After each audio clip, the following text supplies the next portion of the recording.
Bản quyền của Trung tâm Không gian mạng Viettel. Tại cơ quan điều tra, người yêu của cô gái trẻ khai nhận, chỉ vì bị bạn gái cằn nhằn việc cơm nước muộn nên đã nảy sinh mâu thuẫn, sau đó y đã dùng dao và cây gậy phơi quần áo đánh nạn nhân tử vong. Bạn đang nghe giọng đọc phát hành bởi Trung tâm Không gian mạng Viettel. Liên quan đến vụ việc cô gái 19 tuổi bị bạn trai sát hại trước giờ bay đi nước ngoài gây xôn xao dư luận những ngày qua, mới đây, nguyên nhân vụ án đã được cơ quan chức năng bước đầu điều tra, làm rõ.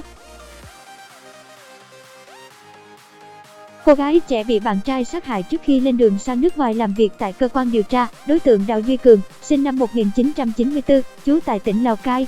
Người yêu nạn nhân khai nhận, nguyên nhân dẫn tới hành động mất tính người của nghi phạm này xuất phát là do bị bạn gái cằn nhằn việc cơm nước muộn, yêu cầu bạn trai lần sau dậy sớm hơn.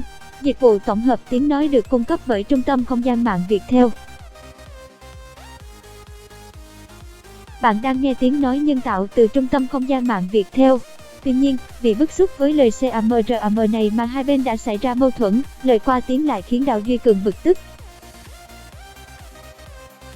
Đối tượng này sau đó đã dùng dao và cây gậy phơi quần áo để đánh Quỳnh TR, khiến nạn nhân tử vong tại chỗ. Bản quyền thuộc về Tập đoàn Công nghiệp Viễn thông Quân đội Viettel. Cảm ơn bạn đã sử dụng giọng đọc nhân tạo của Trung tâm Không gian mạng Viettel. Cũng theo lời khai của đối tượng, trước khi ra tay sát hại bạn gái, mối quan hệ giữa Cường và nạn nhân đã có nhiều rạn nứt. Cảm ơn bạn đã sử dụng giọng đọc nhân tạo của Viettel. Cả hai mới yêu nhau hơn 1 năm, đều làm nghề tự do và chi tiêu chung. Trong thời gian sống chung thường xuyên xảy ra mâu thuẫn về tình cảm nên dẫn đến bất đồng trong cuộc sống. Cả hai đã có thời gian yêu đương hơn 1 năm và thường xảy ra mâu thuẫn. Sau khi gây án, Cường đóng cửa phòng trọ, đem xe máy SH của bạn gái đến gửi tại bệnh viện Thanh Nhàn rồi bắt xe khách về quê Lạng Sơn và sau đó ra công an đầu thú. Giọng đọc cung cấp bởi Trung tâm Không gian mạng Viettel.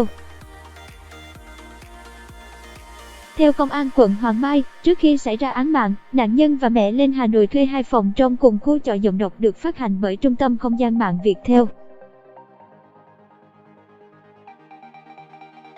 Giọng đọc được nghiên cứu và phát triển bởi các kỹ sư Trung tâm Không gian mạng Viettel. Mẹ của Quỳnh TR cũng biết việc Cường và TR sống chung. Khi xảy ra vụ việc, mẹ nạn nhân đi vắng nên không hay biết. Bên cạnh đó, thời điểm Đào Duy Cường bị tạm giữ để điều tra về cái chết của bạn gái, công an đã xác định Cường dương tính với ma túy. Tiếng nói từ Trung tâm Không gian mạng Viettel.